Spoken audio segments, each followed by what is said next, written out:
നയിക്കുന്നത് ജെൻസിയുടെ ആവേശമെന്ന് പ്രധാനമന്ത്രി. ഈ ക്രിസ്മസിന് എന്ത് ഗിഫ്റ്റ് ചെയ്യും? മൈജിയിലുണ്ടല്ലോ എല്ലാം.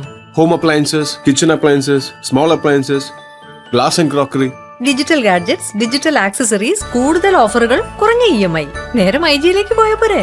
എന്നാൽ യുവതലമുറ ആരാധിക്കുന്നതും മാതൃകയാക്കുന്നതും പ്രധാനമന്ത്രി നരേന്ദ്രമോദിയെയാണെന്നുമാണ് ചില പഠന റിപ്പോർട്ടുകൾ സൂചിപ്പിക്കുന്നത്. ഇന്ത്യക്കകത്തും മാത്രമല്ല ലോകരാജ്യങ്ങൾക്കിടയിലെ യുവാക്കളുടെയും നേതാക്കളുടെയും മാതൃകയാണ് നരേന്ദ്രമോദി. തന്റേതായ ഭരണശൈലി കൊണ്ട് രാജ്യത്തെ വികസന കുതിപ്പിലേക്ക് എത്തിക്കാൻ അദ്ദേഹത്തിന് സാധിച്ചിട്ടുണ്ട്. കൂടാതെ യുവതലമുറയുടെ ചിന്താഗതികൾക്കനുസരിച്ച് കാര്യങ്ങൾ മുന്നോട്ട് നീക്കാനുള്ള പ്രത്യേക കഴിവുമുള്ള പ്രധാനമന്ത്രിയാണ് നരേന്ദ്രമോദി. അതുകൊണ്ട് തന്നെ ഇന്ത്യയുടെ യുവതലമുറ സർഗാത്മകതയും നൂതന ആശയങ്ങളും നിറഞ്ഞവരാണെന്നും അവരുടെ ആവേശമാണ് രാജ്യത്തെ വികസനത്തിലേക്ക് നയിക്കുന്നതെന്നും പ്രധാനമന്ത്രി നരേന്ദ്രമോദി അഭിപ്രായപ്പെട്ടിരിക്കുകയാണ്. ഡൽഹിയിൽ നടന്ന വികസിത് ഭാരത് യങ് ലീഡേഴ്സ് ഡയലോഗിന്റെ സമാപന സമ്മേളനത്തിൽ സംസാരിക്കുകയായിരുന്നു അദ്ദേഹം. രാജ്യത്തിന്റെ ദിശ നിർണ്ണയിക്കുന്നതിൽ ജെൻസികൾക്ക് വലിയ പങ്കുണ്ട്. ചുരുങ്ങിയ കാലയളവിനുള്ളിൽ തന്നെ വികസിത് ഭാരത് ഡയലോഗ് യുവാക്കൾക്ക് തങ്ങളുടെ ആശയങ്ങൾ പങ്കുവയ്ക്കാനുള്ള സുപ്രധാന വേദിയായി മാറി. സ്വാമി വിവേകാനന്ദന്റെ ജന്മദിനമായ ജനുവരി 12 ദേശീയ യുവജന ദിനമായി നാം ആഘോഷിക്കുന്നു. അദ്ദേഹത്തിന്റെ ആശയങ്ങളിൽ നിന്നും പ്രചോദനം ഉൾക്കൊണ്ടാണ് പരിപാടി ആവിഷ്കരിച്ചിരിക്കുന്നത്. യുവാക്കളിൽ ശ്രദ്ധ കേന്ദ്രീകരിച്ച് തുടർച്ചയായ പദ്ധതികൾ കേന്ദ്ര സർക്കാർ ആവിഷ്കരിച്ചതായും തുടർന്ന് ഇന്ത്യയിൽ സ്റ്റാർട്ടപ്പ് വിപ്ലവം ശക്തി പ്രാപിക്കുകയും ചെയ്തുവെന്നും മോദി പറഞ്ഞു. നൂതന ആശയങ്ങൾ, ഊർജം, ലക്ഷ്യം എന്നിവയാൽ യുവശക്തി രാഷ്ട്ര നിർമ്മാണത്തിൽ മുൻപന്തിയിലാണ്. സംസ്കാരം, ഉള്ളടക്കം, സർഗാത്മകത എന്നിവയിൽ വേരൂന്നിയ ഓറഞ്ച് സമ്പദ് വ്യവസ്ഥയിൽ ഇന്ത്യ ശ്രദ്ധേയമായ വളർച്ച കൈവരിക്കുന്നുണ്ടെന്നും പ്രധാനമന്ത്രി കൂട്ടിച്ചേർത്തു. യുവജനങ്ങളും രാജ്യത്തെ ഭരണ നേതൃത്വവും തമ്മിൽ നേരിട്ട് സംവദിക്കാൻ അവസരമൊരുക്കുന്ന ദേശീയ വേദിയാണ് Viksit Bharat Young Leaders Dialogue. ജനുവരി 9 മുതൽ 12 വരെ നടന്ന സംവാദത്തിൽ രാജ്യത്തിന്റെ വിവിധ ഭാഗങ്ങളിൽ നിന്നായി 50 ലക്ഷത്തിലധികം യുവാക്കളാണ് പങ്കെടുത്തത്. ഡിജിറ്റൽ ക്വിസ്, ഉപന്യാസ മത്സരം, സ്റ്റേറ്റ് ലെവൽ വിഷൻ പ്രസന്റേഷൻ എന്നിങ്ങനെ 3 ഘട്ടങ്ങളിലായി നടന്ന കഠിനമായ തിരഞ്ഞെടുപ്പ് പ്രക്രിയയിലൂടെയാണ് ദേശീയ തലത്തിലേക്ക് യുവാക്കളെ തിരഞ്ഞെടുത്തത്.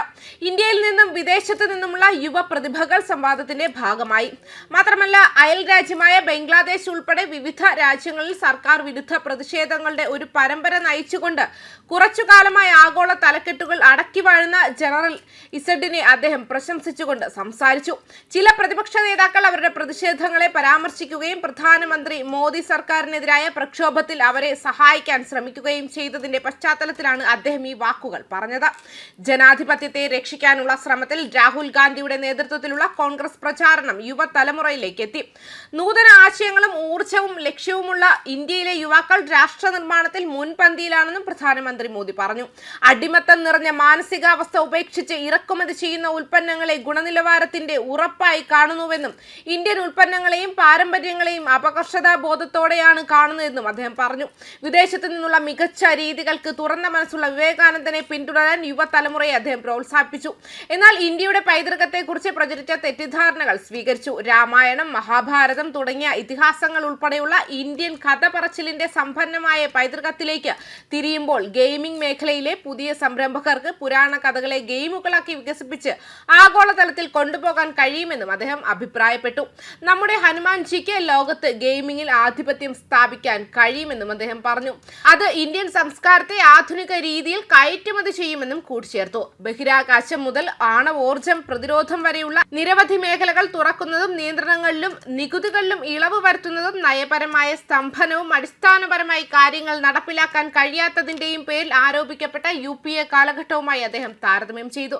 അക്കാലത്ത് വളരെയധികം നിയമങ്ങളും നിയന്ത്രണങ്ങളും നിലനിന്നിരുന്നതിനാൽ യുവാക്കൾക്ക് കുറച്ച് തിരഞ്ഞെടുപ്പുകൾ മാത്രമേ ഉണ്ടായിരുന്നുള്ളൂ. ബാങ്കുകളിൽ നിന്ന് ജോലിക്കോ വായ്പയ്ക്കോ അപേക്ഷിക്കുന്നതിന് പോലും അനുസരണത്തിന്റെ ഒരു ശൃംഖല ആവശ്യമായിരുന്നുവെന്ന് അദ്ദേഹം കൂട്ടിച്ചേർത്തു.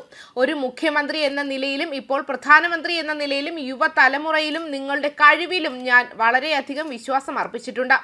സർക്കാരിന് മാത്രമായി പരിമിതപ്പെടുത്തിയിരിക്കുന്ന മേഖലകൾ സ്വകാര്യ കമ്പനികൾക്കായി തുറന്നുകൊടുത്ത് പ്രധാനമന്ത്രി മോദി കൂട്ടിച്ചേർത്തു. വ്യത്യസ്ത വിഷയങ്ങളെക്കുറിച്ചുള്ള അവരുടെ അവതരണത്തെ അദ്ദേഹം പ്രശംസിച്ചു. ഇന്ത്യയിലെ ജനറൽ ഇസഡിന്റെ മാനസികാവസ്ഥയാണ് ഇത് കാണിക്കുന്നത്. ഇന്ത്യയുടെ ജനറൽ ഇസഡ് സർഗാത്മകത നിറഞ്ഞതാണ് എന്ന് പറഞ്ഞു. സംവാദത്തിൽ വൻതോതിൽ യുവാക്കളുടെ പങ്കാളിത്തം ചൂണ്ടിക്കാട്ടിയ അദ്ദേഹം തിങ്ക് ടാങ്ക് എന്ന ജനപ്രിയ പദത്തിന് അവരുടെ ബൃഹത്തായ വലുപ്പത്തെയും ആഴത്തിലുള്ള ഗവേഷണത്തെയും ഉൾക്കൊള്ളാൻ കഴിയില്ലെന്നും വ്യക്തമാക്കിയിട്ടുണ്ട്. ന്യൂസ് ഡെസ്ക് കർമ്മ ന്യൂസ്.